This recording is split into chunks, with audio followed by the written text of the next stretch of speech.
Have you ever heard of Chancey, Cannabis, and Love Attorney's Office?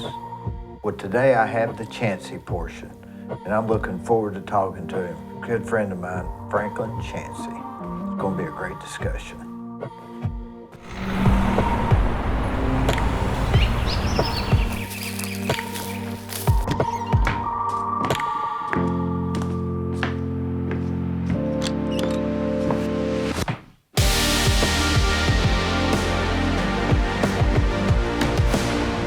So last week I had Billy Lawson here. His hobby or small business is making candles, and he gave me this. And here and shortly we'll have a nice aroma going.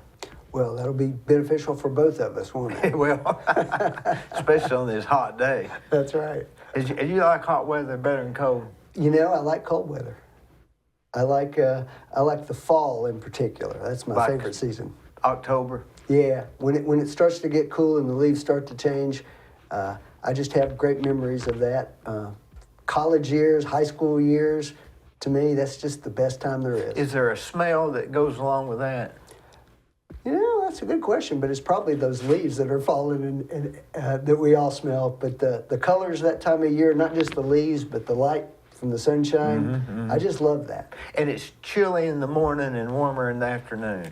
Yeah, it's hard. And I remember all those high school football games when you put a sweater on at night and tried to get a girl to stand next to you. We're still doing that, aren't we? Well, yeah, I've got one now, though. So, so if you hadn't have been an attorney, what would you have done? Boy, you know, that's a great question, because when I was in high school, I really didn't know what I wanted to do. And a high school teacher of mine, Bill Bates. I remember him. Okay. I liked him. One of my favorite teachers ever. And he came to me kind of out of the blue when I was a junior in high school and asked me what I wanted to do. And I said I really didn't know. And he said, "Did you ever think about going to law school?" And it had never occurred to me. What made him say that? Well, I do think I had an affinity for debating with teachers and parents, and I had good friends when I was a young kid who always said I was their lawyer. When we were getting in trouble, I'd be the one trying to talk us out of it. Yeah.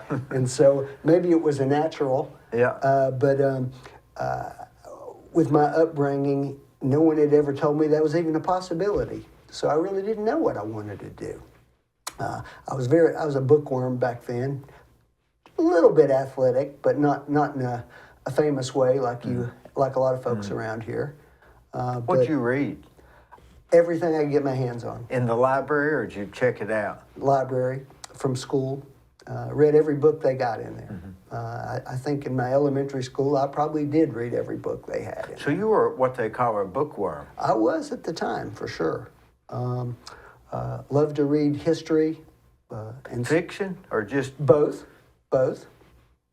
Back then, though, I think it was probably history, military history in particular. I really enjoyed that. Sports biographies, things of that nature. And then political biographies, anything that's a biography? I really do enjoy that. So you were one of the guys that actually went to the library? I did. Yeah, I enjoyed it a lot. When I was a kid, for most of the time, we had a black and white television. And we only had 3 channels, and I didn't get to pick what we were watching. So reading was my outlet for whatever I wanted to do. And I guess I had an imagination. You're not that much older than me, are you? I'm 61. So I'm 58. So yeah. Seems like a lot older now. Same era, wasn't it? Yeah, pretty much, for sure. Where'd you go to grammar school? I started at Mayfield. We lived just a few blocks away from that through the 1st and 2nd grade. And then my folks moved out into the county, and I went to Michigan Avenue through the 8th grade. And then we transferred over the first year that Truett Junior High School opened up. So everybody seemed to love Michigan Avenue School, didn't they? It really was a good place to go. It was. We had this famous principal there named Sam Ledford, who was famous for girls basketball number one. And two, he was the one who always had a jar of tobacco in his mouth and was the one that they sent you to if you got a bee sting to spit on you. So they had, did they have, if I remember correctly, they had like an hour of library or a class that was library? They did at E.O. Ross. Not when I was there. No. So you just went in there. We got a I think about a 15-minute period a couple times a week that we could go to the library, return a book, and get another one out. Yeah. And so I was a frequent flyer there. You had to have your name on the back and. Yeah, all those things. Remember that Seinfeld episode where Jerry forgot to return the book and they finally caught up and he owed like $3,000. $3,000 at that point. It's a good thing they didn't have that then. Do you remember what the late fee was? Well, at the Cleveland Public Library, it was 10 cents a week. I think it was 6 cents in the schools. Maybe. Okay. Well, I don't remember that, but I was pretty good about getting them back because I wanted the next one, and they wouldn't let you take two. Yeah, I remember that, So they had an incentive to make sure that one came back. Do you remember having story time at the Cleveland Public Library? Remember when they had story time? I do remember that. Of course, that's at the old library. That was at the old library. I always liked that. That was fun. That was fun. I like those creaky old buildings. I like the smell. Yes. The smell is really something. I was telling him if he could put that in a candle, that'd be great, wouldn't it? That would be something. You know, it's funny how many of your memories revolve around smells. It's unbelievable. I remember going down in the basement of Lay's department store downtown. One, the creaky wooden steps, but the smell of popcorn in there. And that's the way I remember it.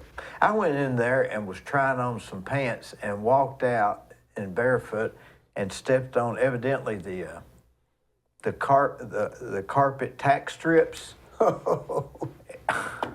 never will forget that. I bet. And that smell was going on at the time.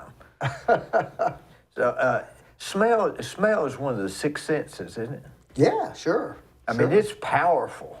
It is for memory, I think. Do you think that'll affect emotions too? I'm sure it does. I bet it does. But I mean, I bet it's more.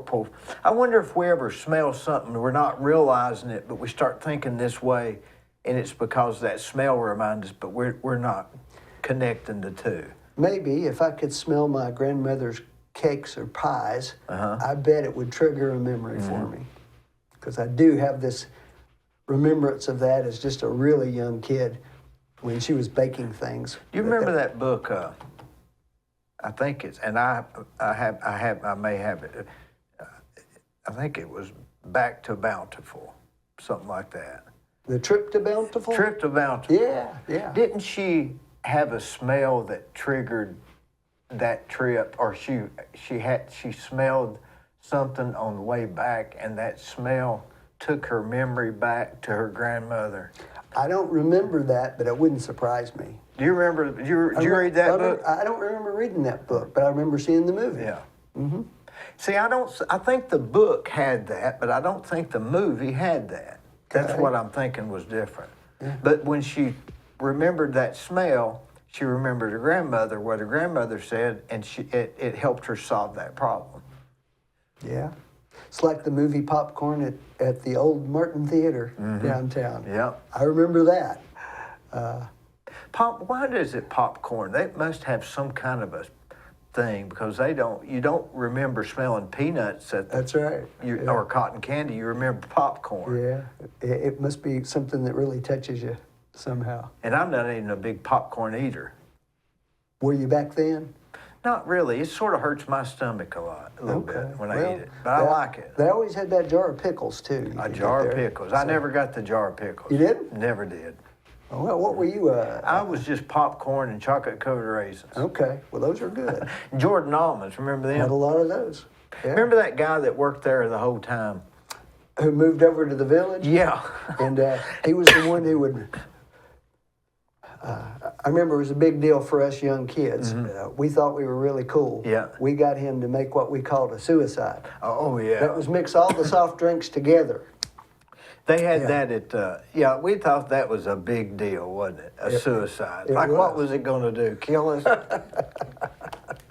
When you lived over, where did you, on first and second grade, where was that? Where did you I live? lived on 6th Street between Trunk and Walker. Lee has taken over those properties now, but there Yeah. were a lot of houses right there. Those years I did that. Before that, we had lived in the housing project off Wildwood over there for a while. You remember that pretty distinctively? Not very well. I was pretty young at that point, but we were there for a little over a year. And then we moved into a house at the corner of Trunk and 6th Street, of Walker and 6th Street. In fact, one of my earliest memories is coming to the door at night, screen door, and the sky was lit up bright orange. And it's when the Church of God headquarters over there off Central Avenue had burned. We were about 3 blocks as the crow flies, and the whole sky was lit up orange. And I have a distinct memory of that. And I could only be 2 years old at that point. Yeah. You know, it's something me and you've been here our whole life. Yeah. A lot of people came when they were 5, 10. We've been here our whole life. Yeah, and seeing so much change over that period of time.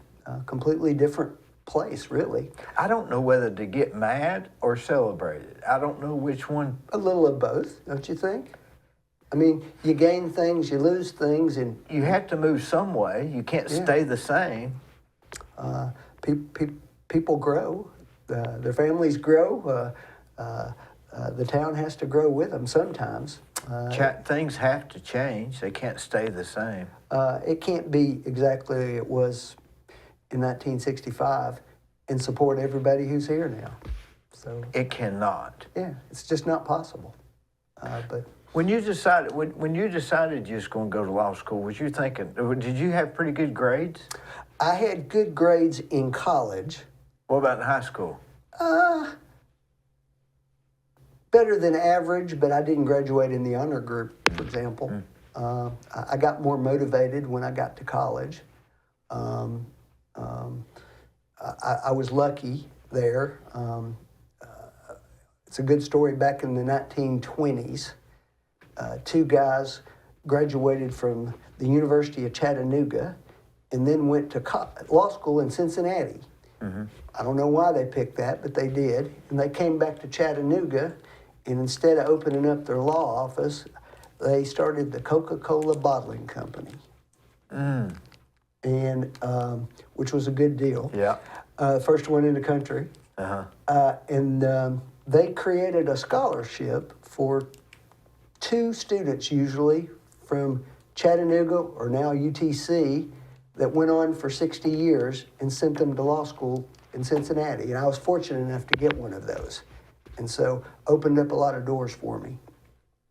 Would you have been able to afford college at the time? Because there weren't like loans like back then, was there? Yeah, there were loans. There were loans. They still had some Pell Grants at that point. And school was just a lot less expensive then. Even comparatively speaking, you think it was less expensive? Oh yeah. It was about $3,000 a year for 2 semesters total when I was at UTC. And so I came out of law school. I mean, I worked part-time while I was in school. What'd you do? I worked at, during the school year, I got a job on campus, working in the student center and, that sort of thing. But then I always had good summer jobs when I was back here. I worked one summer at Brown Stove on the assembly line. Worked for Permacolor, turning blue jeans inside out. Got a job working in the courthouse one summer. Worked in a lumber yard one summer. Did you already have the job picked out before the school year was over? Well, you were looking for them before then. Like a month or 2 ahead of time? Yeah, and back then, if you'll remember, the school year was ended in early May and didn't start till September. So you got to go out and start looking real hard for a job. And if you were lucky, you got So one. you could find a good 3-month job. Yeah, and most of the companies around here would hire students for the summer. I don't know if that was just a service that they offered. It probably wasn't that beneficial to them. It couldn't have been, but they were I remember I worked at Cook's, and a lot of the college kids would come and they'd work for 3 months or 4 months, and then they'd work all they could, man. Absolutely. I mean, it was just like they'd take any shift that anybody didn't want to work. Yeah, and we didn't care what we were doing. No, it's just, and you're only going to do it for 3 months anyway, so I can survive it that long. But it would put enough spending money in the pocket to get you through the next year. I could figure out ways to get my tuition paid, but extras, you know. What do you mean tuition? Like through grants and stuff? You could get grants. Some of those were income-based back then, and we didn't have much of that, so that wasn't a problem. There were loans available if you needed them. I had some student loans that I was able to pay off later, but I was happy to get them at the time. So you literally worked your way through law school? Yeah, and when I was in law school, I worked for a law firm in Cincinnati during the summer times to earn money, and kept working when the school year started then. So it was doable. Looking back, was it really fun those years trying to do all that stuff? Yeah, it was, but you know, you don't have that much responsibility except for yourself. And so the extra things you do, you see the benefit of it right away. Yeah. This is me. You know, I got to go to Kroger and get triple coupon box macaroni this week.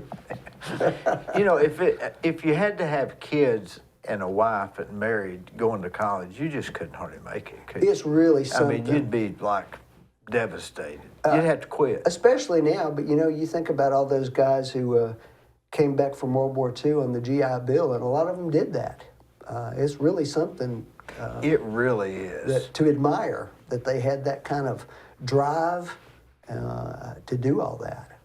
You think about the people that came back. Those people that came back from World War II, they were like the greatest generation. No question about it. No question about it.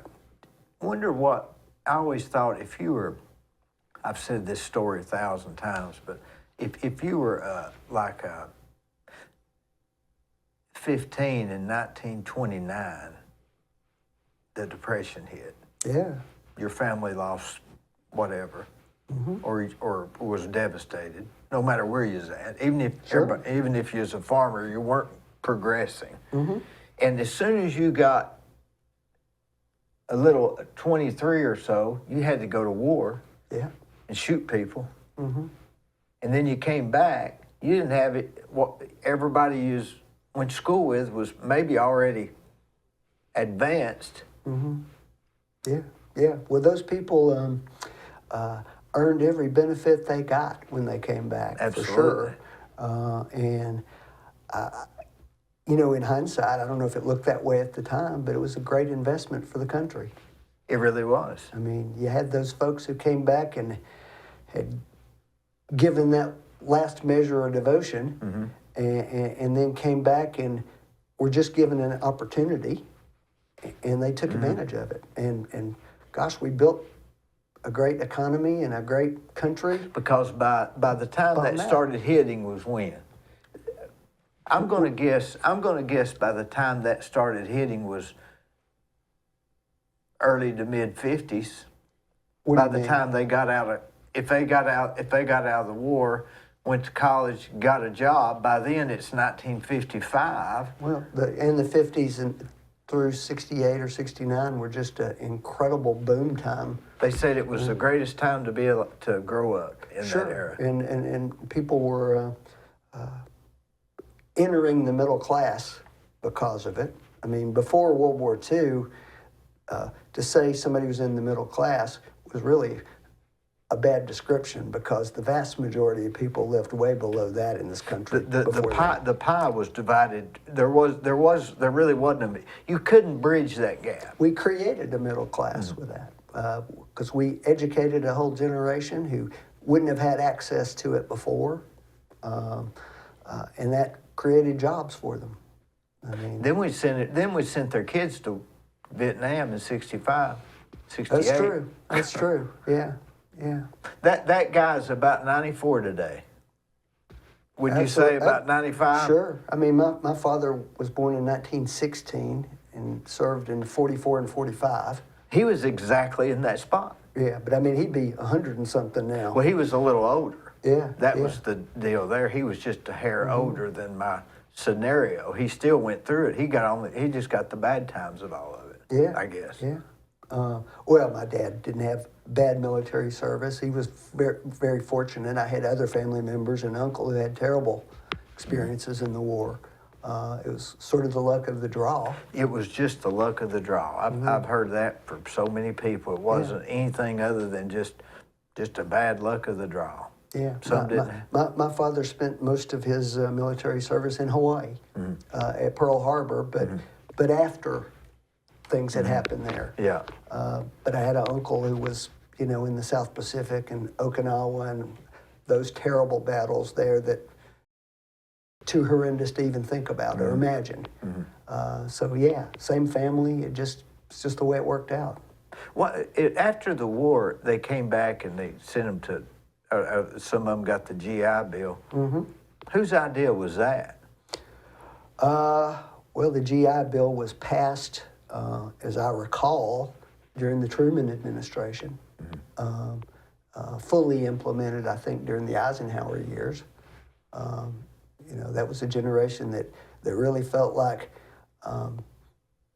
the whole country had come together and rolled up their sleeves in a common effort, and that something was owed to them. Well, again, I just think it was a wonderful thing for the country. Had they not done that, there would have been the lower class would have been a lot more devastated. They would have been even more impoverished. Yeah. Now, it's true that during the war, a lot of people who didn't have jobs got jobs to support the war. Yeah. So it gave them a standard of living that they might not have had otherwise, even though there was a lot of sacrifice going on. When you got out of law school, did you think, I'm going to go into this type of, when did you decide I'm going to go into this type or that type? That would be, to me, the fifth decision. Sure. Well, circumstances drive our lives a lot of times. My father was here. He was older, was starting to develop a little bit of dementia. Didn't have any brothers or sisters. My mom had passed away when I was in high school. So he didn't really have anybody. So I think, but for that, I might have stayed in the Cincinnati area there, working with people that could have but that wasn't really an option. So I came back here, and I had a cousin from Polk County who was married to a lawyer here, and they had kind of taken me under their wing a little bit. A guy named Denny Mobbs. Oh, Denny, yeah, I had him here a few weeks ago. Okay. Great guy. Great He's guy. smart, isn't he? Very smart. Very smart. And I went to work with him for a couple of years to get started here. And then I transitioned over and worked for Richard Banks for a couple of years. And then Scott and I opened our practice at that point. And y'all had gone to school together, right? Since the 8th grade. Yeah. Amazingly enough, we met in the 8th grade at Truett Junior High School. You remember the first day y'all met? I'm not sure I do remember the first day, but I have lots of memories from them. We probably met the first day or two because we had classes together in the 8th grade. Yeah. And I remember he and I were in our English class when we got the news that Elvis Presley had died. That sticks with me to this day. And he's a big Elvis fan. He is He's got a big the Elvis license fan. plate, doesn't he? He does, that's right. But yeah, we stayed friends all those years through high school. Like every other friendship, we'd get close for a while and part for a while, and then he went to law school in Illinois. In college in Illinois while I was going to UTC. Were you both going to be lawyers at that point? No, not at that point. It was later in college when we talked about it and both decided we were going to do that. And we were going to room together at UT. That was our plan. And literally about a month before the end of our senior year, I get this amazing opportunity given to me that I couldn't afford to turn down. And so he ended up going to UT and I ended up going to Cincinnati. So, and the rest of it's history, I guess. He was going into the Navy at that point. Yeah. Did y'all write during that period, or? Oh yeah, yeah. As a matter of fact, just a few months back, I showed up at the office with a box that I had found going through some old tubs in the house, and sure enough, there was a box that had about 30 or 40 letters he had sent me in it, and he had a bunch that I'd sent him that we'd sent each other in college and law school. So isn't that something? Yeah. Well, nobody does that anymore. Nobody does it. Yeah, yeah. They think it's weird. They Now, would think it's weird, but I think they were a lot more interesting to read on paper than a text message because we probably had to put more thought into it. text messages are so abbreviated, aren't they? They are, and the thing with a letter is you got a letter, you could read it, think about it for a day or two, Respond appropriately, appropriately. but also you put some real effort into thinking about what you wanted to send, and nothing was better in college than getting a letter. So, Oh yeah. Yeah. Especially if he was over in the Navy. That's we had sort some of of a those different too. level. Some of those too, yeah. But he didn't go to law school. He didn't go into the Navy until after law school. Oh, I see. Yeah. So before that, it was just regular letters to each other about what was going on, and girls we were seeing, and music we'd heard, and Were y'all ever thinking, hey, we'll go and practice together? I'm not sure that we thought about it at that time because Scott was becoming a prosecutor. That's what he had done initially. I was actually doing the defense work at that point. I did defense law, and He was prosecuting them, you was defending them. right. And then when he came back here, he got a job with the DA's office, but they sent him to McMinn County initially. And I think we ended up with one case against each other Is that right? in a year and a half, and that was it. And then Were y'all friendly oh on the yeah, case? absolutely. I mean, we both wanted to beat each other's brains out, but absolutely. His employer, I think at the time, didn't want us to have cases against each other. He was concerned that, totally misunderstood. It was like one of us was going to help the other one out. Yeah. And that's not the way our relationship was at all. Nothing would have brought me more pleasure than beating him and vice versa. Y'all had a good friendship over the years. We have. It's been I give Scott a lot of credit because when I met him, his father was first generation Greek immigrant here, working as a cook here.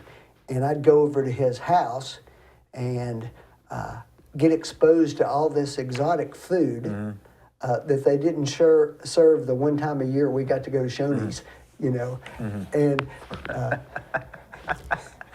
things I'd never heard of. And it opened my eyes to a whole new world. And now that's one of the things we share is a love for all kinds of great cooking all over the world. There's nothing we like more than sharing a great meal somewhere. And it's just, it taught me that it doesn't matter what you're eating. There's some place in the world that's just meat and potatoes for them. That's right. And so try everything.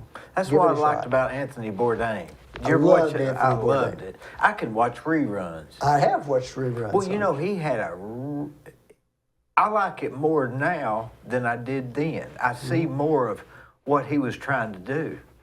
I think he's trying to do basically what you're doing here. That's right. He was just going somewhere else and was taller. You encounter people all the time in the normal setting with them, and everybody gets in these roles, and you don't really get to see Playing their part. the part. And what he was trying to do was, I think, say when you're sitting down breaking bread with people in their environment, you're going to see them more than you would otherwise, and you're going to learn more. And I think that's true. I had these two subs that I was working for this guy, and these two different subcontractors were really going at it, and we just couldn't get it done. And so anyway, so the guy I was working for came back the next day, and everything was fine. And he said, what happened? I said, oh, they got it worked out. And he said, how'd you do it? I said, oh, we went and ate pizza. It's hard to be mad when you're eating pizza. Yeah, sure. I mean, it brings you down to your common humanity. Well, you both have to eat. Yeah, and if you both like it, and you got some common ground. Have you ever, you can't say, hey, try this. You got to say, I want you to try this with this sauce and this pepper, and here's how we eat it. Yeah. It's a here's our tradition thing. Yeah, it's a collaboration. Yeah, and you learn a lot. I love to travel for that reason. You go somewhere and you see something that you didn't know, you try something you didn't know, and you hear something you didn't know. And it broadens your thinking. It does. We get. I don't know if there's a place in the world that we get more tunnel vision than here in the good old USA, and sometimes it's to our detriment. It's so bizarre, and I catch myself doing it. Sure, we all do. There's no question about it. And the modern world we live in has put us all in our bubbles. You know, your phone is listening to you, and it's sending you information that agrees with stuff you've looked at because it thinks that's what you're interested in, and so that's all you see. Now you're agreeing with it and you're using it. Yeah. And then you're not getting any other information, and that doesn't do any of us any good. It's not good for progression. No. It might be good for just being stagnant and being where you're at. Absolutely. Maybe that's what it's good for. And because of that, I think we've got a tendency to label everything. You know, particularly in these days. Everything's red or blue, or it's liberal or it's conservative. Christian or not Christian. Sure. And at least I don't remember. You're talking about the way Cleveland used to be, okay? I don't remember Cleveland being that way when I was younger. I don't remember I don't remember anything like that. I remember some healthy races. Sure. But it was not in the form of... I think the big advantage to a small town is everybody knows everybody, and maybe those labels aren't as important because you really know them. Yeah. And so I think that Cleveland benefited from that for a long time. We've kind of gotten away from it, but... I think of it as labels, but I also think of it as tribal. People want to feel like they're in this tribe. They're in this tribe. They're for the Raiders, and they don't want to veer outside of that group, and anybody else is dumb and ignorant and the enemy. Yeah. I mean, I guess when I was in high school, we were all definitely a Bradley or Cleveland tribe. Yeah. But gosh, there was a lot of interaction between the two for the most part. Other than on football nights, you know. Other than those nights, you couldn't tell when you was at Hardee's who really. I know a lot of guys who served as escorts for Cleveland Raiders at their prom, and vice versa. Right. You know, so we were all trying to get along most of the time back then. What do you think is the main reason that people want to or to be in a tribe? Do you think it's in us to want to be in a group or accepted? I think everybody wants to belong to something. Have you noticed lately that, I don't know if you've noticed this or not, but I feel more and more isolated than I used to. I think that's true. I think people don't talk to their neighbors as much. I have a theory that air conditioning and cable television did more to isolate us than anything else because our windows and doors are closed, and we got something else to watch instead of sitting on the porch and talking to the neighbors when they were walking by. You know, I hadn't thought about that, but you're right. Even when there was 3, 9, and 12, the show you watched came on at 9, not 9/11, and you can watch reruns. Yeah, that's right. My one criticism of developers that I got is we also stopped building neighborhoods with sidewalks. Yeah. Same thing. Same I thing. think people got up and down the street and saw each other more, and it just made for more of a feeling of a community instead of isolation and You know, wonder when sidewalks did go out. well, was it the And 70s? Really? wonder why. I mean, guess we the started economics are. I'm sure the economics had a lot to do with it, but I think we started building a lot of subdivision developments in the 70s, didn't we?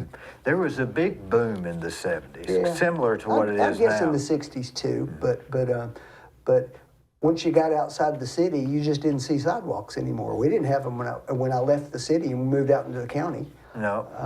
I guess sidewalks, cable, air conditioning, and even now the internet and cell phones has caused us to be more. Yeah, I didn't have air conditioning until I went to college, so. Did you have a window unit? No. We had fans. We had Box fans? Box fans. Did you set them in the windows? No, we would set them in our room and leave all the doors open to try to get a draft going through at night from one side of the house to the other. If fly came in, that was okay. You just needed the Well, air. we were living large. We had screens, so. Oh, But yeah, I remember that. A lot of summer nights when. can you?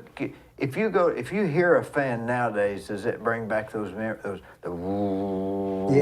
Yeah, absolutely. How 'Cause many that did was you have? One at each door to kind of get across. one in fence? each bedroom. Okay. And then Where would you set it? I would set it close to the door, because If you had to get up and go to the bathroom at night, you was had it to in the move way? it sometimes. Yeah. Yeah, sure, absolutely. But it's just the way the world was then. We didn't have air conditioning. You know, if I have a box fan, if I see a box fan in the basement, I'll always throw it away. You wouldn't have done that then. Oh gosh, no. Gosh, no. Anything you could get to. I remember trying to set a bowl of ice in front of a fan to see if that would bring a little cool air to you. It will, won't it? Just a little bit. A little bit. But lots of people I knew were that way. When going to somebody's house that had air conditioning, that was a treat. That was like going to Shoney's and getting the strawberry pie. I remember when I was probably 5, we lived on Norman Chapel Road. We had one of those window units. And it was above the couch. And I had gotten up in the night and crawled under the couch because where that cool air was coming through. And I fell asleep and they couldn't find me. I think they called the police. Oh, wow. And of course, I was just, who would have looked behind the couch? You know. That's a great story. Well, I don't know. I've never asked my mother about that. I need to ask her if she remembers that or if I dreamed it. But I think it's true. They'd probably remember that one.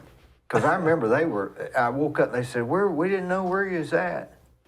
But Larry Presswood used to tell me that he used to have to go outside on the porch at night just to cool off enough to go to sleep.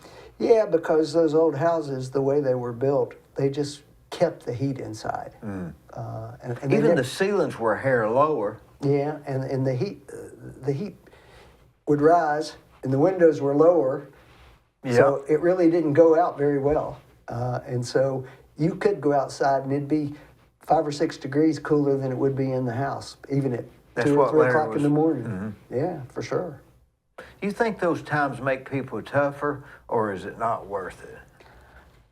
Gosh, I don't know. That's a great question. I mean, everybody wants to be nostalgic and say, this generation is soft and, but they said that about our generation too. We weren't in the greatest generation. And back then, they were all still traumatized by World War I and the Great Depression. So, I don't know. You know what I've always thought was great? Think about this. The generation that raised the people that made it through the Depression and through World War II.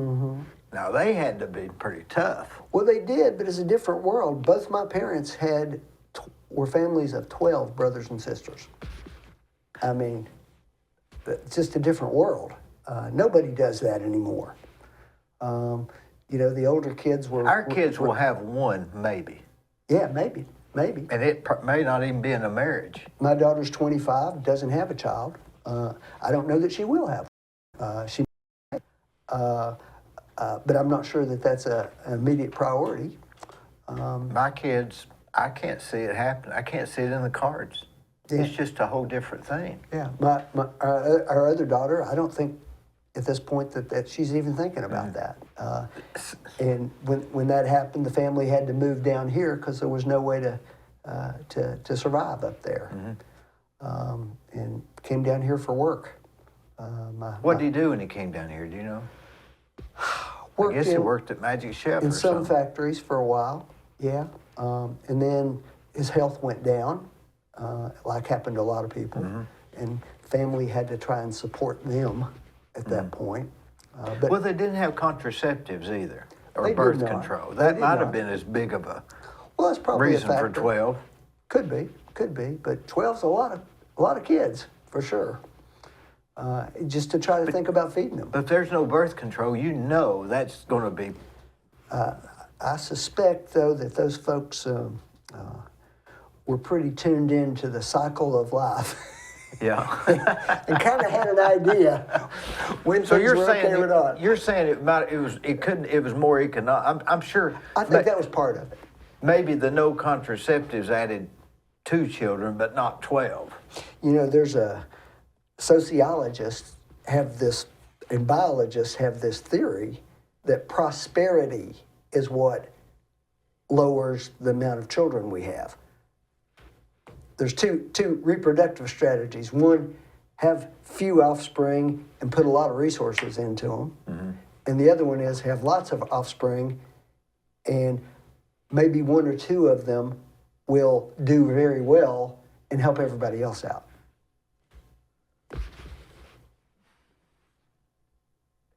That'd be a hard thing to figure out why that is, but I believe that's why it is. Because the more rich you are, the less kids you have. That's true. And poorer parts of the world have more children.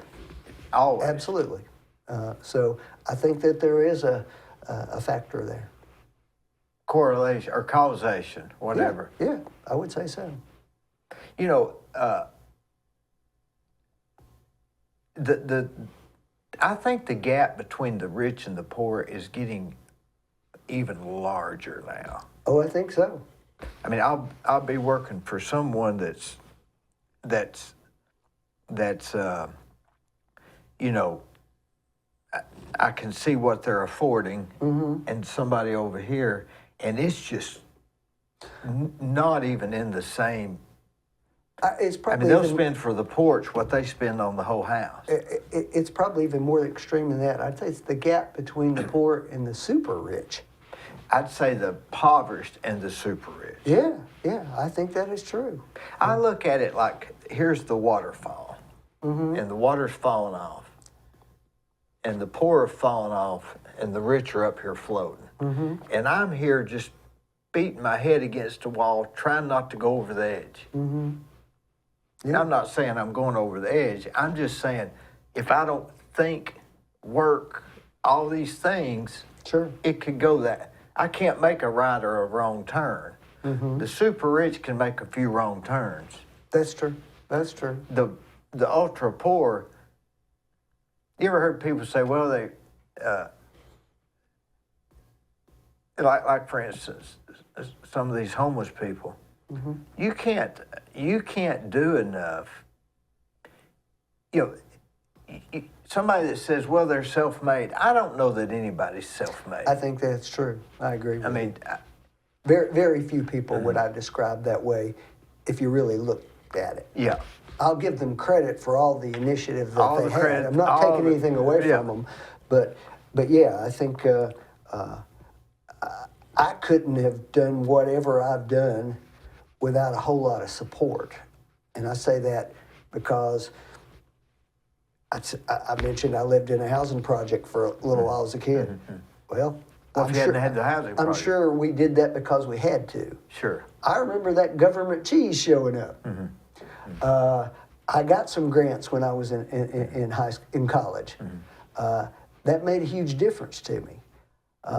So yes, I worked. Yes, I had jobs to help do it, and I'll be happy to take some credit for that. But by the same token, I had some teachers who took me under their wing and gave me encouragement.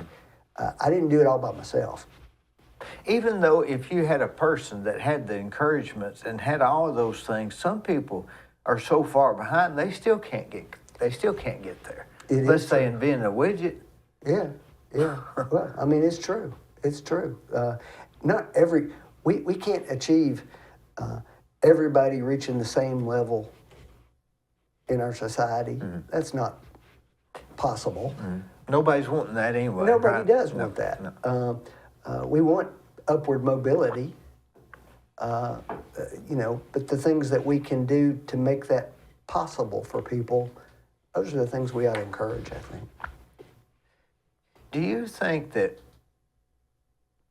and what are those blocks that they can get started on? That changes with the times, doesn't it? It probably does. Bradley County's always been really blessed by having a really diverse industrial base here.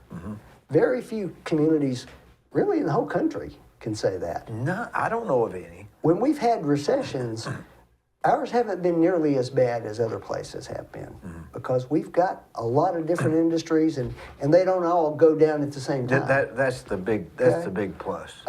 So we're lucky there. So good jobs is a part of it. So when we invest in things to have good jobs, that's a good investment. We invest in things to make our workforce educated, that's a good thing. What about these places that don't do that? What's their end result? I think you get a lower standard of living, ultimately. And your kids move out? I think those kids are a lot more likely to leave town. Yeah. For sure. I mean, we're growing because people want to come here. A lot of our kids leave town, but we have enough people who want to come here because of the things we're talking about. Yeah. That it's a good thing for us. Well, Cleveland has been real diverse, hasn't it? It's just amazing. I guess it's because of the railroad, the interstate, and the water, and TVA probably. All those things combined. All those things combined. And then we had... and the water is the only thing that was already here. That's right. In the 60s, we had a whole group of really successful people in this community who thought it was their responsibility to get involved in government. And they were forward-thinking, smart, and made decisions that really benefited us. I mean, the interstate didn't have to come through Bradley County. Yeah, it could have gone anywhere. People here worked very hard for that. There's a guy named, former lawyer named Bill Fillauer. He probably was more responsible than anybody for that at the time. But we had other people like, Mayor Death Row and Ralph Carroll and all these people who were there who were very successful in their own lives, but took it on as a responsibility for their community. And I think we could use a little bit more of that, to be honest. And what would they be thinking about now? I don't know. You'd have to be really forward thinking. Well, you do, but I mean, you think about schools. How many schools did we build in the 1960s in Bradley County? Most of those schools got built then, all within a 10-year period. Hopewell, Waterville, Michigan Avenue, Stewart. Oak Groves, Stewart, North probably Lee, I North guess. Lee, sure. That took a lot of forward thinking Was that because in the that 60s? cost money. That was in the 60s. Mostly in the 60s. Yeah. Well, we had a great group of people that were looking forward in the 60s, didn't we? We were. Because you're right, the interstate wasn't here. No. It wasn't here. You had Highway 11 coming through here. That was the main drag. I mean, gosh, I know you do, but Keith Street was nothing. It was nothing. When I was a kid. It even ended at Farmland Corners. Remember that? Sure did. Sure did. Yeah, yeah. So it was just, it was a time when people had to think about the future, and I think they were more optimistic. I don't know what it is, but they were more.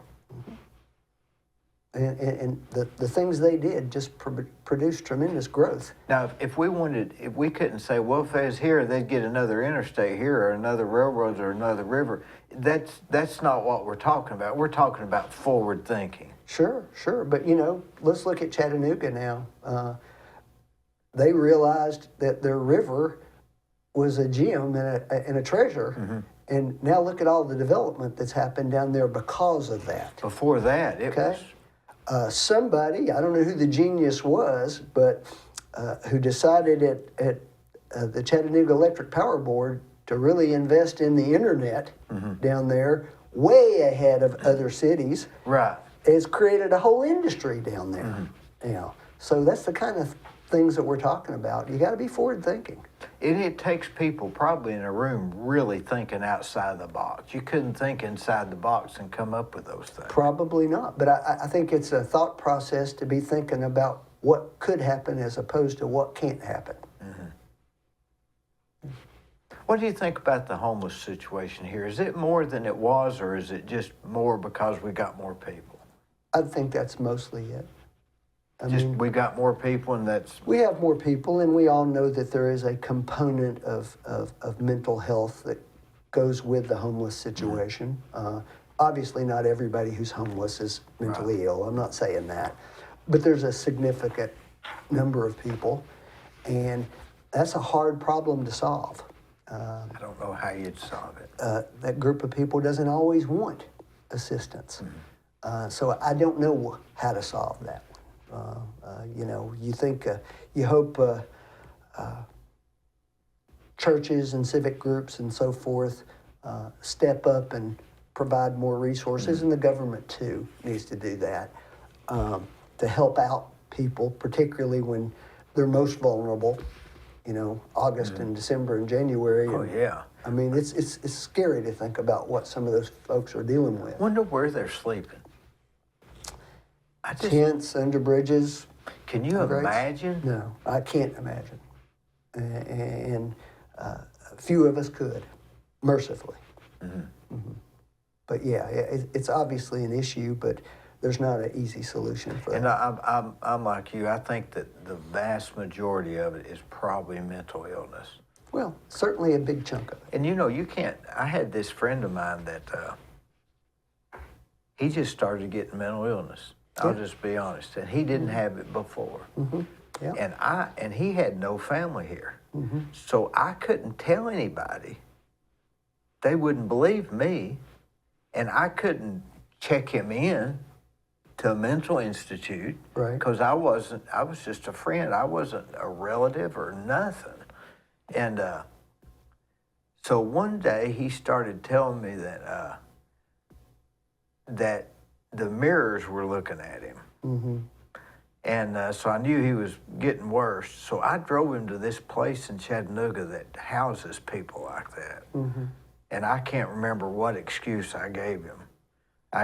But somehow or another, I tricked him or them into him staying there, because I didn't know what else to do with him. Yeah. And he stayed there for like a month till they determined he was off and sent him. So you can't do that to somebody out here on the road. I don't even know him. Yeah. You'd have to have somebody that knew that. Yeah. I mean, all I can say is be kind.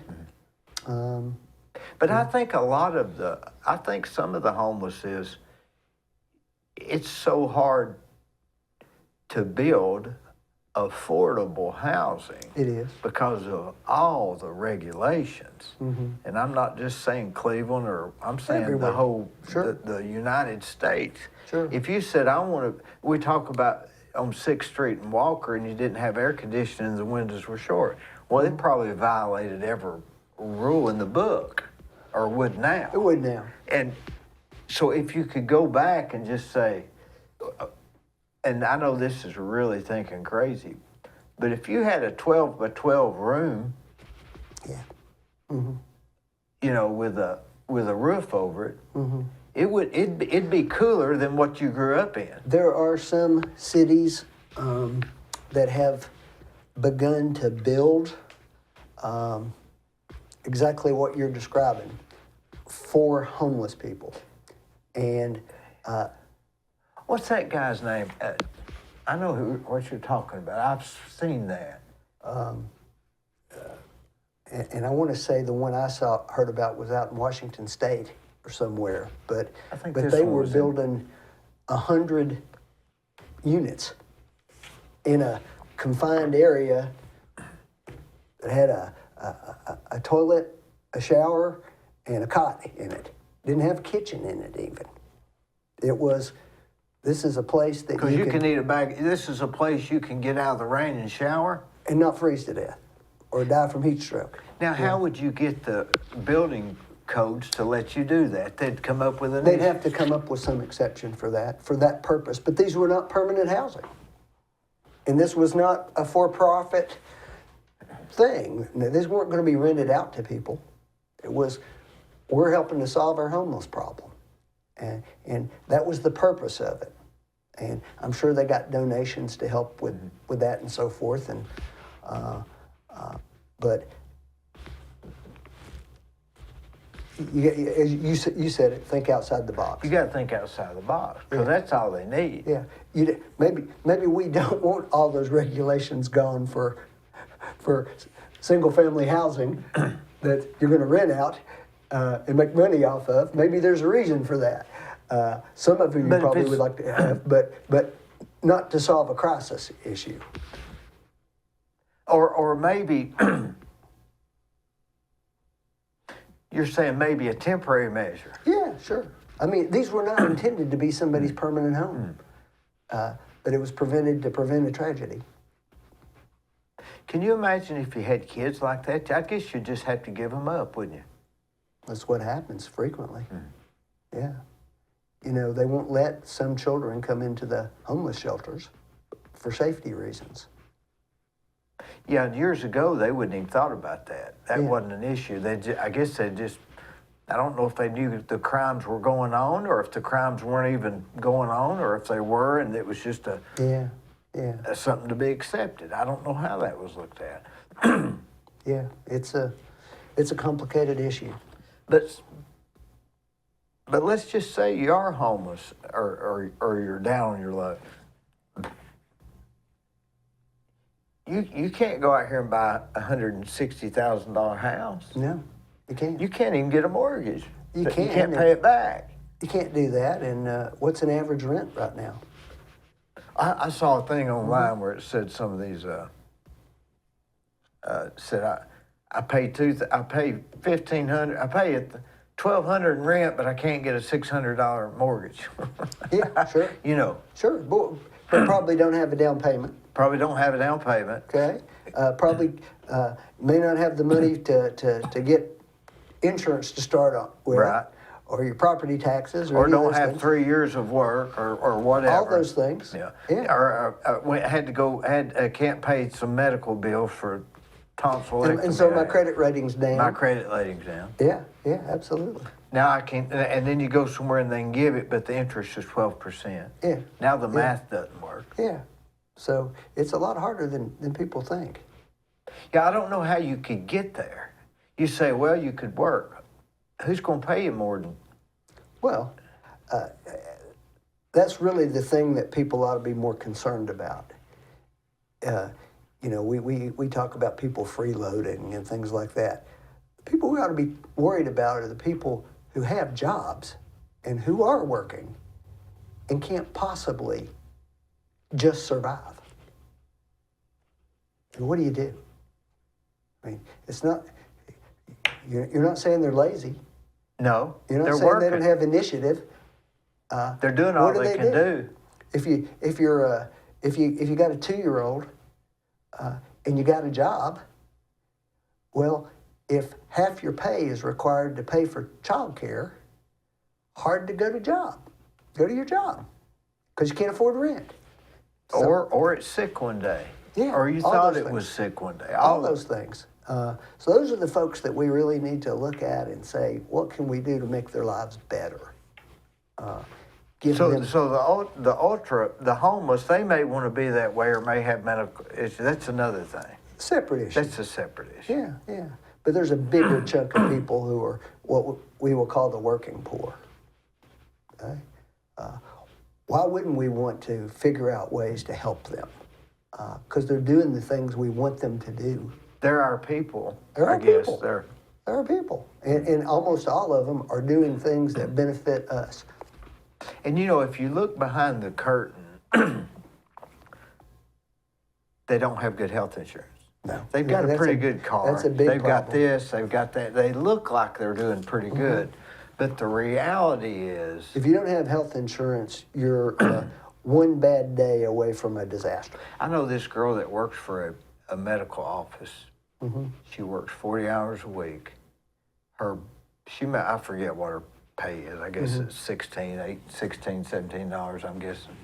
But by the time they take out her family insurance, she clears like $86. Yeah. I mean, what do you I mean, that's bizarre. That doesn't buy your lunch while you're there, That's right. That's right. or the gas. But she's still there. So she's trying, I guess. Yeah. So you almost have to. So what's the answer to all of that? I don't know. It's not work harder. These people are doing all they can do. Yeah. Yeah. You know, it's not the day where we had the spec hospital, and you could pay $5 a week Or George McCoy's dad did not even pay him. and take a chicken every now and then as payment. Right? That's not the world we live in. And You're right. Now, when did that era stop? I guess probably by the 70s, I guess, when things really mid '60s anyway. Yeah, for sure. Yeah. You're right. So back then, It was more of a barter economy frequently. You know, I still see that from time to time. I've got clients who will show up and say, "I really can't pay you right now, but I can give you some produce that I grew, and you're going to do that." But that's not really feasible if the medical bill you're talking about is $40,000. no, that's if it's just not. 1,600, Yeah. 1,500, Yeah. not 40,000. But that happens all the time. I see people all the time who had an accident, went to the emergency room, and the bill for a day in the emergency room is $30,000. Well, How you going to do that? Overcome you that? You can't. You didn't even have a choice. What are you going to do when you're in there and your arm's broke, Yeah. or your legs out of socket, or whatever? Yeah, yeah. So it's those are big questions that I don't know the answer. I don't have the answer for, but I know that ignoring it's not the right answer. And saying that they just need to pull themselves up by their bootstraps. That's What does that mean? What does that even mean? Yeah, yeah. What does that mean? That's a good point. What's that mean? I mean, if you live in the middle of the city, you can't go out and grow your own vegetables, right? And if you live out the thing, you can't walk to work. That's right. That's right. You can't be there in time. So that doesn't make sense. Yeah. So we get a lot of things like that there. As I say, we don't get as much of it as a lot of bigger places get because we are blessed here. But we still have those issues. Our thinking is skewed. I think so. If we were in another town, we'd say, God, we do got to do something about this. Yeah, yeah. I mean, you can't. This is an interesting thing. I saw a statistic the other day. It's all the way up in New York City, but in the borough of Manhattan now, there's not a single resident who lives there who makes less than $100,000 a year. All these people are working there. They're coming in from other places there, but they can't afford to live there. So, they ride the train an hour and a half into the city. Yeah. And then an hour and a half home every day to have a job, but they couldn't live there. anymore. That's a whole city, though. That's amazing. that's going to implode at some point, You'd right? think. You'd think. I don't know how that's sustainable. You heard the saying, "The necessity is the mother of invention." Yeah, absolutely. But that still implies that there's a possibility of inventing something. Yeah.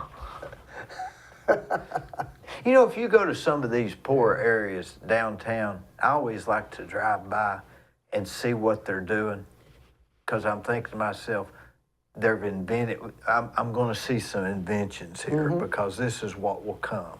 Yeah. Because a lot of your, what is it, fashion or style, a lot of your styles and your new businesses, it came out of the poor section. Sure. Because they had to invent it. Yeah, yeah. Or they didn't have anything else to do. They didn't have anything else to do. And so that's what they did. It's pretty funny. I noticed on the Olympics this year that breakdancing is one of the. I saw, yeah, and so a good there's example, right? a good example. Yeah, yeah. So, so many That's a things like that. perfect example. I think a lot of these souped up cars we see around here, tricked up cars and stuff, Yep. that all came out of Hispanic folks out in California. Sure. You know, doing that with vehicles. And that probably came out of the fact they just had to get a car drivable. Yeah. And they probably put some wheels on it and it looked cool, so they did. That probably came out of that. Could be. It's just a. But so if you want to learn how to be, if you want to figure out a way to be rich, go see what they're doing where they have to do it, because they're answering a need. Well, what you're saying there, though, is that those folks have a lot to teach us, though. They have to. And we frequently act like they don't have anything Right. for us. Yeah, it takes a little humility to go and You know talk what? to those people. I've started using some of these Latino workers and stuff. They're great, man. I mean, Great they're work great. ethic. Sure. But what they do is they have a guy will be at this one house and he will make 3 or 4 coolers for them to stop by in the morning, and it has lunches in it. Yeah. So he's created A business. a business there, and they're using that business. Yeah. Now sure. that's necessity. Yeah. Because they can't do it as good themselves or go out to eat, or But it's inventive too. that's like the reverse of what they call that, where you call and get food brought to you. Oh, Uber Eats or Uber Eats or That's like- DoorDash or something. Yeah, that's like the reverse. yeah, that's true. It's going backwards now. Yeah, absolutely. Well, But- you know, I've often thought, and I think we kind of overlook it sometimes, but there's been wave after wave of immigration into America, and every one of them has produced big economic growth. Big economic growth. Going all the way back into the mid 1800s and stuff, the railroads and Right, the Chinese and the all those things, and the Irish coming over and the Italians. mine were the Italians. They came Sure. over. Now you think about this. You could not solve, if you solved all of those problems, medical would negate it all. Absolutely. I mean, a sore throat. It's the biggest driver of personal bankruptcies. Everything. You know, you could almost say, well, I filed bankruptcy. Oh, this guy filed bankruptcy. Oh, it was for medical. That doesn't count, Yeah. because he couldn't overcome that anyway. It's the biggest cause of that. People think it's credit cards and stuff like that. Medical bills is the most frequent one. If you've got a 10-year-old boy that's got a sore throat at 2 o'clock in the morning, you're going to do whatever you can to help him with that sore throat. Yeah, yeah. And if you know, the only option for a lot of people is to go to the emergency room. The only option. Yeah, because they don't have the money. They're not going to go here to this AFC or something like that. They're going to make you fill out so many forms you leave. Well, and they're going to make you pay up front a lot of times too, before they see you. And you know that, so you're just Yes. going to go to the emergency room. That's right. That's right. Indigent care, they call it, I Yeah. guess, right? And it's And you're going to sit there all night. yeah. It's cruel, isn't it?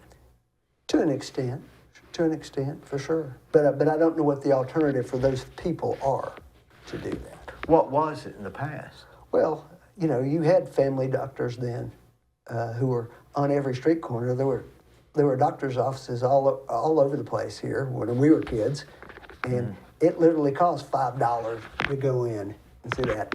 And if you didn't have $5, you paid $2, and you got a bill, and you could work on that. Yeah. That's always been an issue, but maybe it's people are afraid of the lawsuits. I shouldn't say that to a lawyer. Well, but I mean, if you think about it, a strange comparison would be banking and practicing medicine back then. All of our banks were community banks then, and the bankers knew who was a good risk and who they could trust. And they made a lot of loans based upon that relationship, because I know you're going to pay me. Bailey's Building and Loan. Sure, right? That's right. And the doctors were probably the same way. Now, what's happened since then? Medicine has advanced a whole lot. Mm-hmm. There's a lot more expensive technology in it that costs a lot of money. It costs a lot even the technology. Yeah, there wasn't an MRI machine. We're not asking the doctor to give his service away. We've got to afford him to have that X-ray machine. That's right. So all these things they're expected to have now drive up the cost. And most doctors now, there's a lot fewer general practitioners now. That was most doctors then. Mm-hmm. Now, you're not just a surgeon, well, you're a specialized surgeon. You're an orthopedic surgeon or a neurosurgeon, or, They have student loans to pay off. And those student loans are a lot higher now. Yeah, and here we go. I can't believe the student loans people come out of school with now. And they make fun of somebody who comes out with a degree in philosophy or something, and they owe $100,000. Yeah. Okay. Mm-hmm. But you got doctors coming out with $1 million in student loans. My son's going to go to, or hope, to a medical school, and they tell me it's like $460,000. And I'm thinking, if I could afford it, why would I? Yeah. But you can't deny it. Mm-hmm. Yeah. So I don't know the answer to that. I don't either. When I say that it's different now, when I came out of school, I had some loans, but the payment for it was something I could manage on the small salary that I started out with. Well, and you didn't have to buy a $400,000 X-ray machine. That's true. You just had to buy That's true. a pretty good computer. Well, we didn't even have a computer then. I started out with typewriters. Yeah. When I started practicing law, we didn't have a computer. Yeah. Having an electric typewriter was high tech. So you're right. Times have changed. It's not necessarily that people have. I've not really thought about it on that level. So many of the stuff you're saying is exactly right. It's not that the doctors now are mean people. It's just that they just can't do it for that no more. Yeah, well, it wouldn't be possible. You couldn't open the office. You couldn't pay your staff. You couldn't pay all those expenses bartering for little services. And we can't say, well, we don't want government regulations into it because we don't want him taking tonsils out when they don't need to be taken out and all that stuff. Yeah, I mean, there's a reason we don't let the family doctor do brain surgery. Right. Okay. Although technically it wouldn't be illegal, we don't do that anymore. Yeah, I've asked somebody. I had a doctor here one time. He was a surgeon. I said, "Can you do this, this, this?"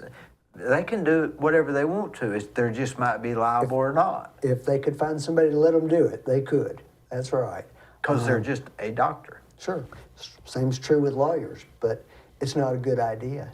So you could do everything. So you, as a lawyer, you could draw up a deed. Sure. Mm-hmm. You could run a title search. Yeah. But they probably wouldn't want your title. You're probably not the guy to do that, right? It's not what I typically do.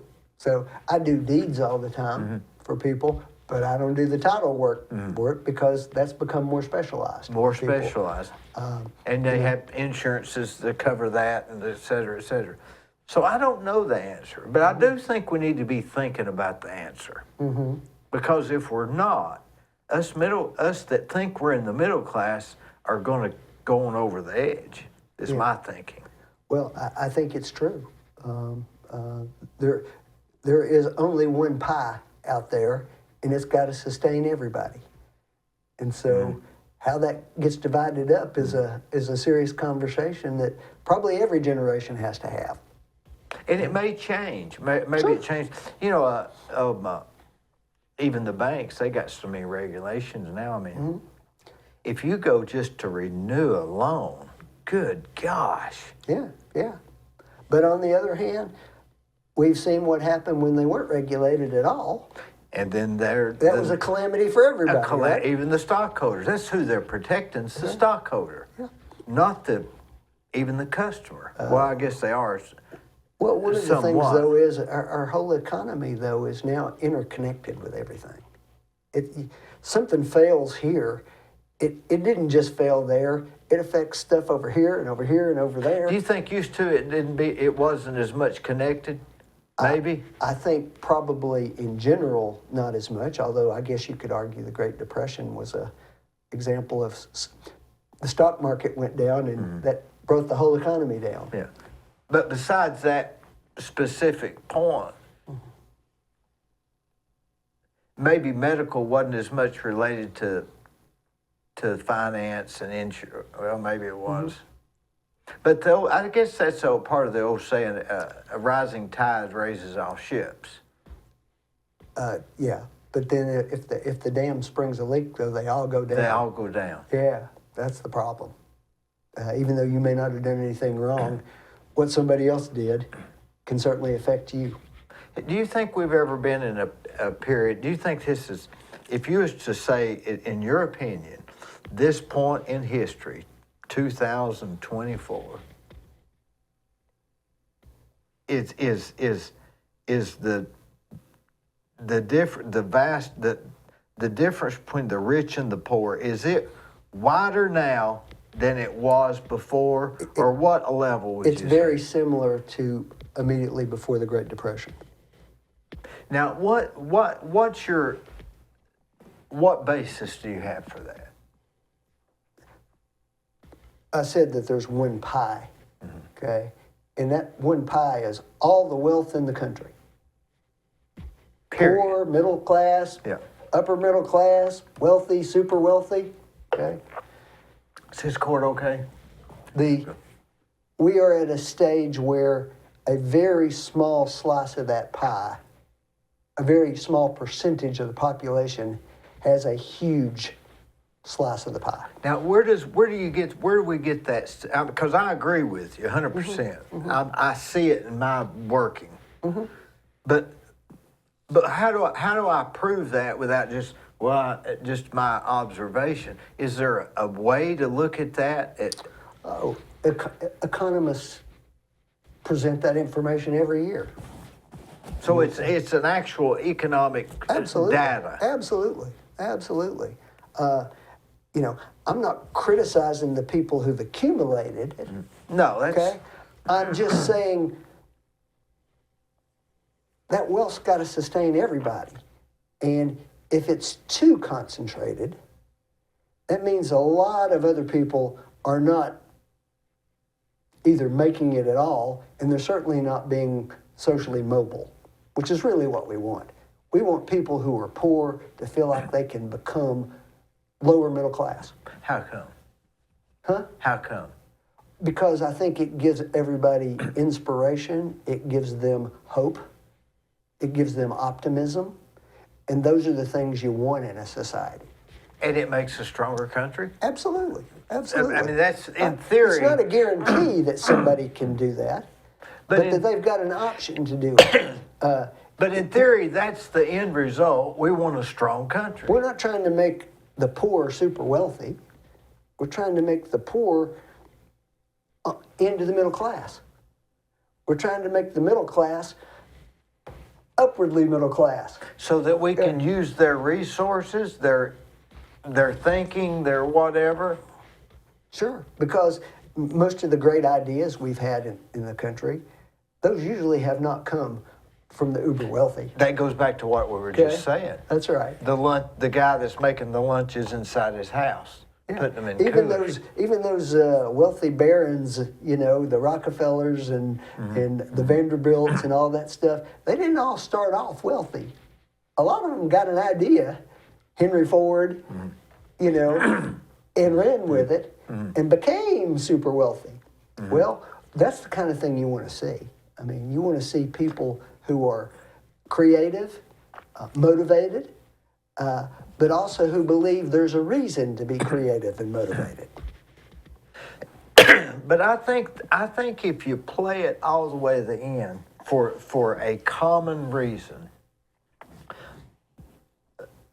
the common reason is so that America as a whole can be stronger and it can be more able to protect themselves against the foreign nation that's wanting to take over. Sure. Because we assume there's always somebody going to take over. So it's sort of like if we were all a family, you wouldn't want the dad to be ultra rich and the guy going to school can't buy pencils. Because in the end, something's going to take our family down. We want them to rise up. Well, that makes sense. The thing you're thinking about there, though, is you're thinking of it as a family. That's what I'm saying, for the common goal. And sometimes I get the sense that we've lost that. We're not thinking about it as a family. That's what I'm saying. We have to think about it as it's not. I heard this one politician's speech. He got up and he said he was talking about how he was better. Their party was better than their party, and it was a great speech, man. Sure. I thought, how are they going to top that? And the next guy got up and he said, and he talks about how we, as America, need to protect ourselves. I thought, man, that's even a better idea. If you could make the whole world like that, that'd be one thing. But there's always going to be a Napoleon out there. So we have to be strong as a nation, and the only way we can do that is to be unified. And to use those resources. The boy that couldn't afford pencils, he might have been the next guy that creates something great that helps everybody. Sure, absolutely. There's a lot of folks in Cleveland who meet that description, who've done some great things that maybe their friends growing up didn't think they were going to do. Right. I can think a lot of examples of that. And so, absolutely, we can't overlook all those potential sources of great ideas and great inspiration. Wasn't it? Who was it? What was the great painter that was in the Mental Institute? What was his name? Van Gogh? Van Gogh, yeah. He actually, his most famous painting was painted in the Mental Institute, I think. Okay. Yeah. Well, it's often been said there's a fine line between genius and insanity, and I think that's probably true. Right? You look at somebody like, Elon Musk? Yeah. He appears to be a little crazy in some ways. He does some wild things. But on the other hand, it's amazing the things that he has managed to accomplish so far. And there's probably something in that that drives him. He's got Asperger's too, doesn't he? Yes, that's what I've been told. Yeah. That's what I've been told. But, one of my mantras is, you show me somebody's greatest strength and I'll show you their greatest weakness, because it's usually the same thing. Boy, that's interesting. Show me that. Well, I've got this. I go to this workaholic counselor. Okay. Every month. All right. I go every month. That's a perfect example. I go in tomorrow, and he said to me, Dee, your strength is you pay attention to detail, and your weakness is you pay attention to detail. Yeah. He says it bothers you. He says you can play the tape to the end and see what's going to happen, and that disturbs you. Yeah, yeah. I think that's a great example. And that's exactly what you just said. That's right. And I think that's true for almost every person I know. But beyond that, all right, let's say these are social or economic, social, what do they call that, socio-economic stuff. But let's think about this. Do you think, this is totally different subject, do you think there's any possibility that people cease, that people can create their own realities? Am I saying that right? That you can talk positive enough to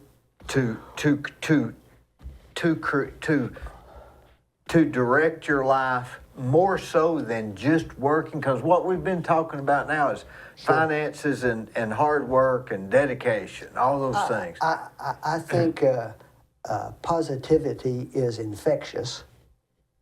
So the people that I know who are unnaturally positive are all generally successful. And they're successful in their personal relationships and their business. Now, that doesn't mean that they're all becoming super wealthy. No. They're the happiest people I know. That's what I'm saying. Taking wealth and Yeah. I think that is infectious, and I think people are drawn to positivity. Or is it like you have a person, a friend of yours buys a new car, a certain type of car, and all of a sudden you start seeing this car all over town because you're in tune to it. So you start thinking positive, and you start noticing more positive stuff, and all of those things are not negative, and it's just, that's what you mean by infectious, I guess? No, I'm thinking about really more people who have a glass half full instead of a half empty mentality. I think those people, opportunity, they're much more attuned to seeing opportunity because they see what's possible instead of what's impossible. And I think in their relationships with people, they also see, well, I think I'd like to be friends with that person. And if you're friends with people, in addition to joy and good conversation, you also get opportunity because of those relationships. Scott loves to say that the law is a relationship business. I think life's a relationship business. And it's beyond just that. It's more than just being a good lawyer. That's certainly part of it. But connecting with people on a personal level has a lot more to do with your success than just being good at it. And it opens up more opportunities, and the positive thinking sees the positive side of the opportunities and not the negative. I think that's right. I bet that's true when you're building. When you're talking to a prospective customer, being excited about their job. Boy, that's going to look great. Is going to look great, and I think that's a great idea, and I think you're going to like this. And I don't mean BSing with you, but I mean really believing in what you're doing and seeing it as something that you're excited about. I think that makes a better relationship. But that's Norman Vincent Peale's positive thinking. I got no problem with that. And that's basically what you're saying in around. But I'm saying, because I agree with it, but I'm saying, is there another level that we create our own destiny by speaking it into the universe? Well, there's a lady who's got a book out that argues just that. I don't know if I buy that one or not. If that's true, then I suspect we all are in the Matrix. So you're thinking the simulation? Yeah. For it to be that simple, that all you have to do is think on it enough and say it, and it'll happen. Well, wouldn't it be the same thing as positive thinking? I mean, how do we know which one it is? I mean, you're just I'm not sure we do, right? Yeah, that's what there's a whole bunch of academics out there now who are actually talking about that. I mean, it's above my pay grade, probably. but me and you're trying to look at it in the form of, kinetics or something. You're Yeah. nice and you're positive, and they want to be around you.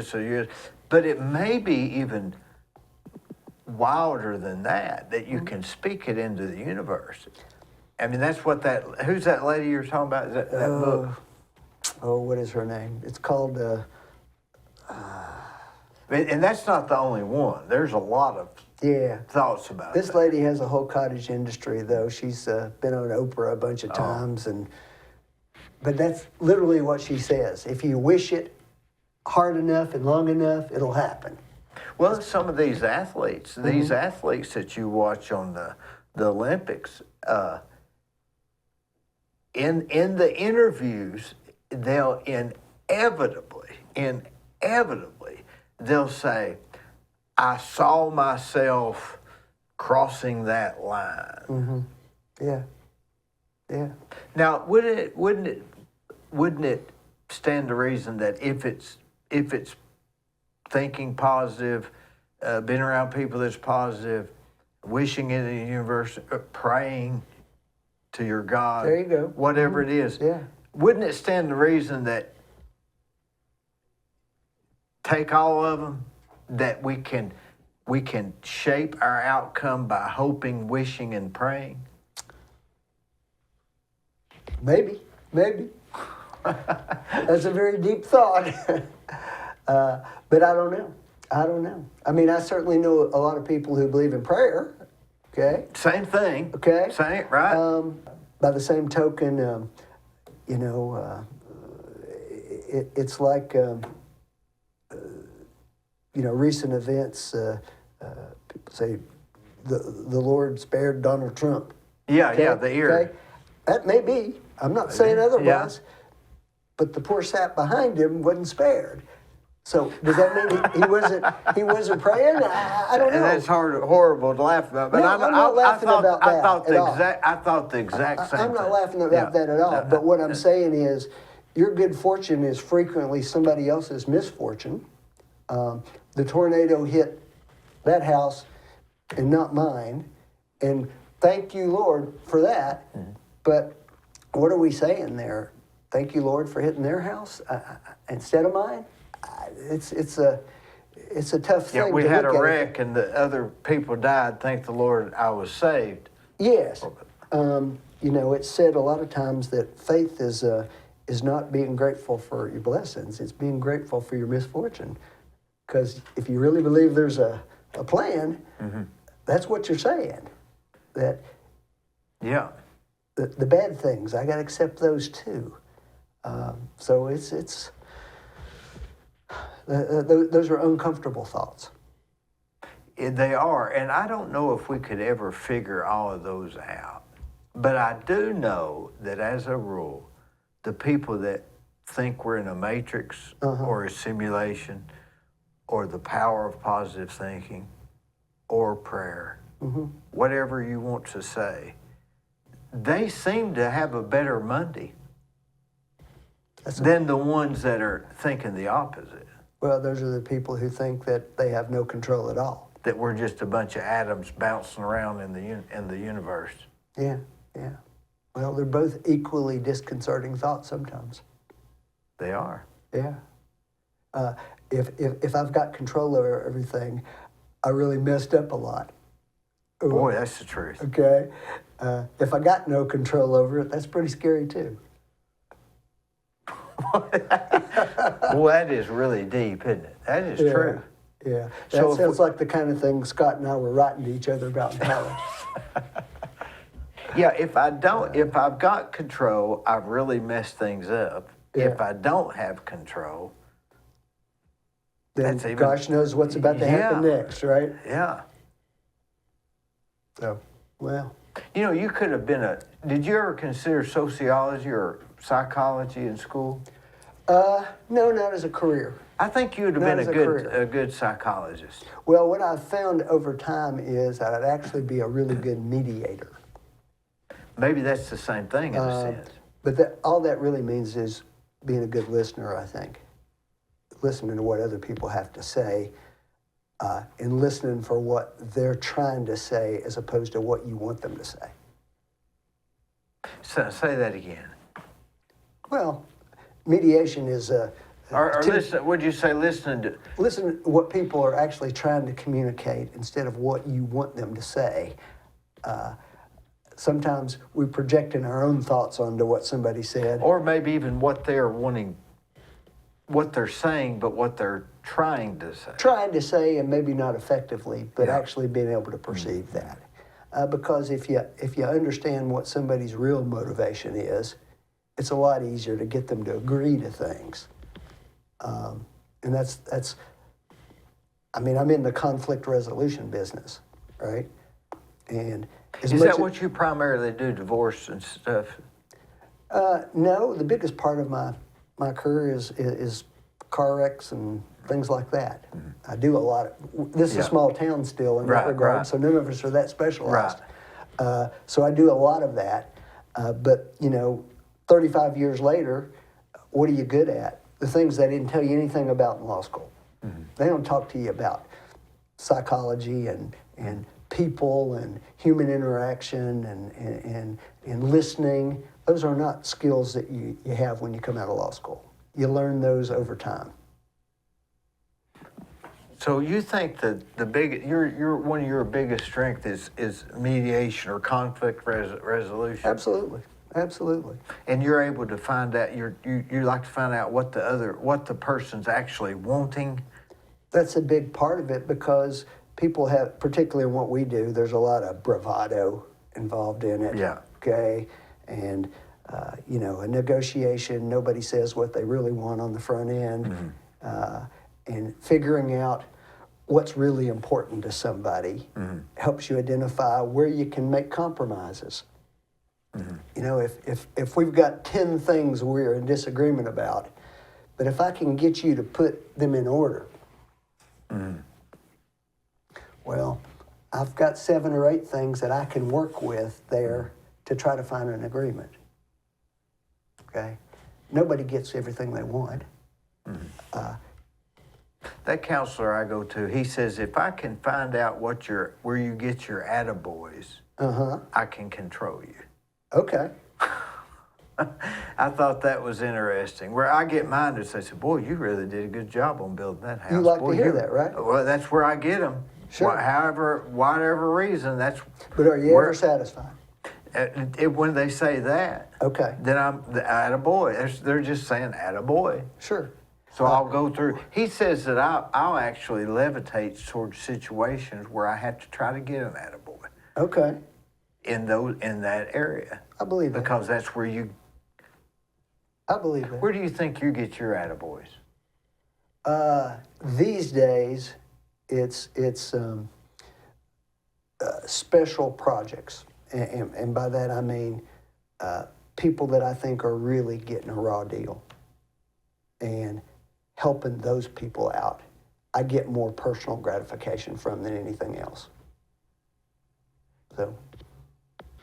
So. You're the guy in the. I like the underdog. Yeah. Okay. You're the guy that's coming in to save them. Probably enjoy that more. Yeah. And I'm sure you've got customers you've built houses for, but you've got ones you really, really liked working with. Oh, right? yeah. And it wasn't just that they went along with whatever you wanted to do. There was something about them that made you feel good working for them. Right. I got the attaboys. Yeah. Well, same thing.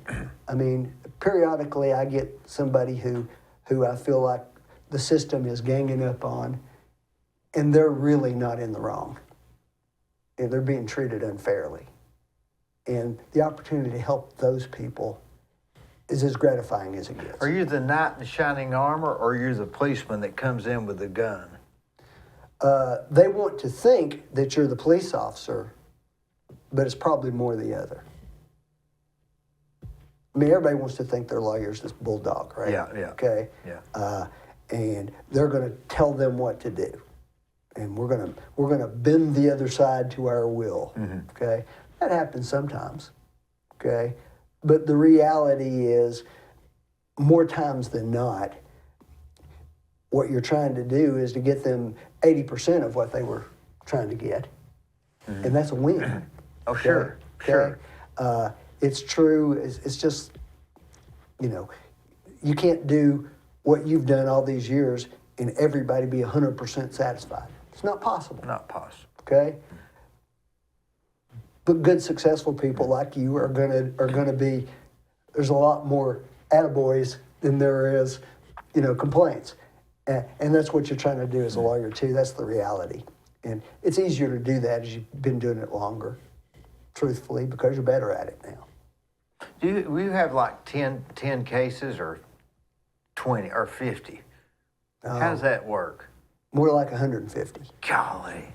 Yeah, a lot of balls up in the air, but not all of those are contested things. Because the justice system is not it goes slowly. Yeah, and you're waiting, and you try to just keep it all going in the direction, I guess. Is Sure. Sort of a thing. Sure, and you know that's 30 years of effort gets you more business.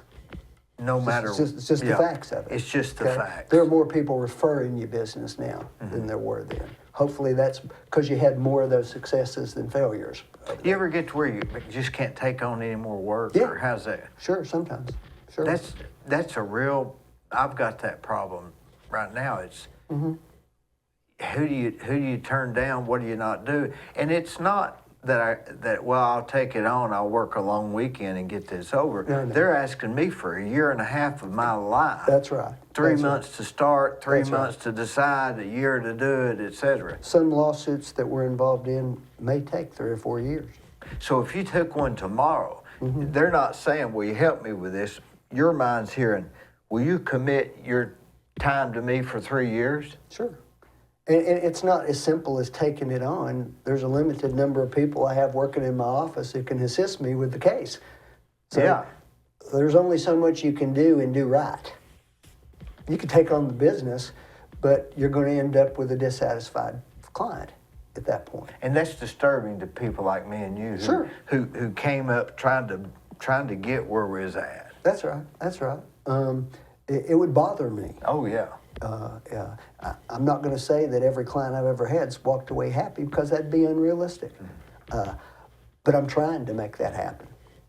But sure, I mean, most people don't realize the average divorce case now, if you're going to fight about it, it's going to take at least a year, maybe longer. I've got a couple of friends that are going through divorces. They're like into their 3rd and 4th year and still not over. There's a few. Used to it was There's a few like that. What, 2 months, 3 months, 6, something like that. Yeah.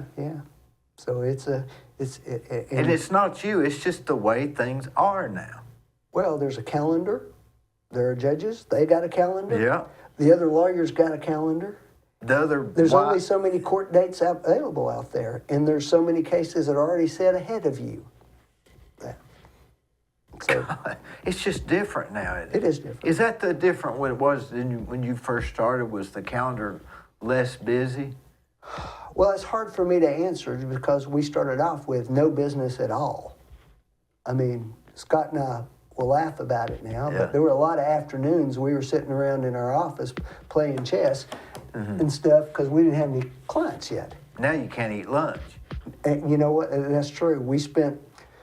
I spent the first 15 years of my practice eating lunch every single day in Diamond Wells. I've eaten lunch probably 5 times in the last year. Now, more often than not. You just skip lunch or what? Just skip it or grab a snack at my desk, trying to get ready for something else. There's just not enough time in the day now. 5 days a week or 6? 6. We work every Saturday morning. How long do you work on Saturday? Typically till noon. Yeah, and that you're still going to be in some Sundays getting ready for Monday, but typically. So you don't go to Gardeners? Hardly ever anymore, and I miss those days because I learned a lot. I mean, I used to eat with all these older lawyers there, and it gave you a few minutes. It gave you a few minutes, but also though I really did learn a lot there. Yeah. Younger lawyers now are missing out on that. They're not getting that because there's not a place where that's happening. So will you just eat a pack of crackers? Sometimes, or some fruit or something like that, an apple, who knows? You eat breakfast? I eat a little bit of breakfast. As I've gotten older, Like oatmeal or what? oatmeal, fruit. Do you eat supper? Yeah. Say I usually have one large meal a day, and then smaller quantities the rest of the time. I found out that works better for You me. look like you've been working out. Have you been working out? Tried to. Your arms more are bigger than they over were. the last few years. Your Yeah, arms are tried bigger to. than they were. Yeah, I was. Or mine are smaller. At my age, I doubt I'm going to get very, very muscular though. 61's a little late in the game. Are you going to retire, or are you going to just keep going? Or any thoughts on that? I don't see retirement right now. Because in my business, I'm always thinking, do I want to take that on, or do I want to retire? Because I got to think, am I going to retire in 2 years? You're thinking the same thing. Yeah, that's true. That's true. I don't know what your situation's like. I think about employees that I have working for me. I do If I too. retired, what would happen to them? Well, and Okay. are they going to quit before I quit? And what will I do without them? Yeah, well, that would That's be another that'd thing. be a different situation Yeah. for sure. I don't know. I suspect I'm a little bit like you in the sense that you'd get bored very easily if you did nothing. I get crazy. Okay. Not just bored, mentally ill. Now I'm like every other lawyer out there. If I could just craft my practice to only the things I really want to do and enjoy, and cut the volume down and just do that, that'd be great. But that envisions me having the staff I got working, and that might not be feasible in that circumstance. That's the same problem I got. I think, well, if I just do the jobs I want to do, I can't keep the guys busy that I've got in case I need to do what I don't want to do. Yeah. It's a real weird dynamic. If you had somebody coming up in the business, it'd be an easier thinking process. Yeah. But I don't have that. I don't either. I didn't have children who wanted to go into what I was doing. And so, yeah. So I'm not sure how that works. We're too, or your thinking is you're too young to be thinking about that now? I don't know if I'm too young or not, but I don't really know what I'd be spending my time doing. The things that I like to do a lot are expensive, so. What about vacations? You're able to go on vacations? Yeah, much? absolutely. I spent 2 weeks in Europe last year. Had a wonderful time with that. Well, how do you do just starting at the beginning of the year? You just block that out? I block time out 6 to 12 months in advance. That's the only way I can do it. And then I actually will block out more time, but won't end up taking it all. So you start out saying, theoretically, in January, say, I'm going to go to Europe in September, and I'm going to go the second and third week in September. So I'm not going to be busy the week before or the week after, and then all year long you're saying, well, I can't do that. I'm going to go to Europe. Yeah. That's a good idea. Well, that's the only way to do it. How long did it take you to figure that out? Oh, 15, 20 years. What'd you do before that? Just like me, just didn't go nowhere? Well, Or just we nervous try to wreck? go. Scott and I found out a long time ago that we like to go to Colorado. So for many years, we took a trip out there every year together with family and so forth. But expanding that out and doing more, you gotta plan for it. There's just no way around it. The problem with being a lawyer is your calendar is not your own. If I've got your case, and it's in front of this judge, and these are the dates he has available, if I say I can't work then, your case isn't going to get heard for another 3 or 4 or 5 months because I took a vacation. But you Hard just thing do to it. But you just do sometimes it. you have to, if they want me to do a good job for them, because you got to have some mental health time, right? So you pre-scheduled a 2 is that too long, 2 weeks? Not for going over there, because you got travel involved and all that, and you need to adjust to a time zone and all that stuff. But I really enjoy it. You still call back to the office every day, or No. You can't avoid answering emails, but I make a point of not calling, and I tell them not to call me unless it's truly an emergency. Yeah. So you're saying that you've learned that you have to plan your fun just like you plan your work. That's right. That's right. It's the only way to do It's it. just as hard. Yeah, it is a true statement. I don't know if you've had this experience or not, but I think the further you are away from home, the less stress you feel about your work. I've not thought about that. See, I've really not gone many places. Well, see, the further you are away, the less you can do about it. So if you was in Nashville, I worry the heck about what's going you on. just drive back home if you need to. Okay. But if you were in Las Vegas, hey, I can do nothing about it can't now. do I'm in anything about Vegas. it. And that's the beauty of it. Go further away, and you just can't fix it. Now, I found short trips are okay. 2 nights. Yeah. Well, I like those too. We went up to New York for 3 nights last week. That's all you need in New York, isn't it? Really? Yeah, it was fine. 2 for what we nights wanted are to probably do. fine. But go somewhere, and you're talking about getting to know people. Well, plop down in the middle of a small town in Italy. Yeah. And Or Paraguay or something. whatever, and learn about a new way of life, and try some new things, and enjoy a different lifestyle, and it'll give you a different perspective.